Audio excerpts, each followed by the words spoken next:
निवडणूक आयोग ही एक स्वतंत्र संस्था असून भारतीय राज्यघटनेने स्वतंत्र आणि निष्पक्ष निवडणुका घेण्यासाठी या संस्थेची स्थापना केली आहे। मात्र मागील काही वर्षातील निवडणूक आयोगाची भूमिका पक्षपाती दिसून येते आहे। चंद्रपूर जिल्ह्यातील राजुरा विधानसभा मतदारसंघात इरोनेट ऑनलाईन प्रणालीद्वारे बोगस मतदार नोंदणी करण्यात आली होती। या संदर्भात तहसीलदार राजुरा यांनी दिनांक 19 ऑक्टोबर 2024 रोजी राजुरा पोलीस स्टेशन येथे FIR क्रमांक 0629 नुसार गुन्ह्याची नोंद करण्यात आली।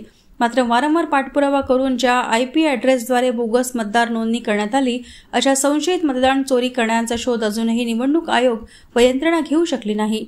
याबाबत मतदार नोंदणी अधिकारी 70 राजुरा विधानसभा मतदारसंघ यांना विचारणा केली असता संबंधित माहिती इरोनेटवर इरो लॉगिन मध्ये उपलब्ध नसल्याचे कारण देत सदर माहिती माननीय मुख्य निवडणूक अधिकारी महाराष्ट्र राज्य यांच्याकडून उपलब्ध करून मिळण्याबाबत कळविले असल्याचे कारण पुढे केले जात आहे।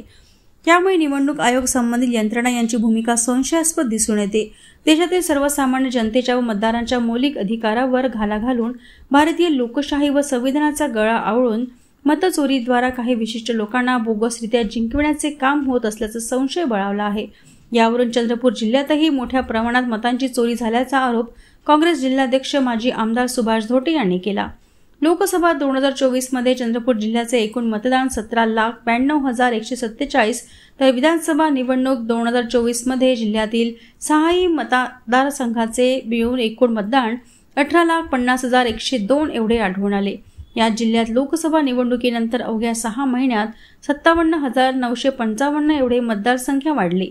राजुरा विधानसभा मतदारसंघात काँग्रेसच्या तक्रारीनंतर 3 ऑक्टोबर 2024 नंतर 6,853 बोगस मतदारांची नावे वगळण्यात आली होती। हे विशेष, परंतु प्रशासकीय अधिकाऱ्यांच्या तक्रारीनंतरही अजूनपर्यंत कोणतीही ठोस कारवाई झाली नसल्याने सर्वसामान्य मतदाराच्या मनात संशय बळावला आहे।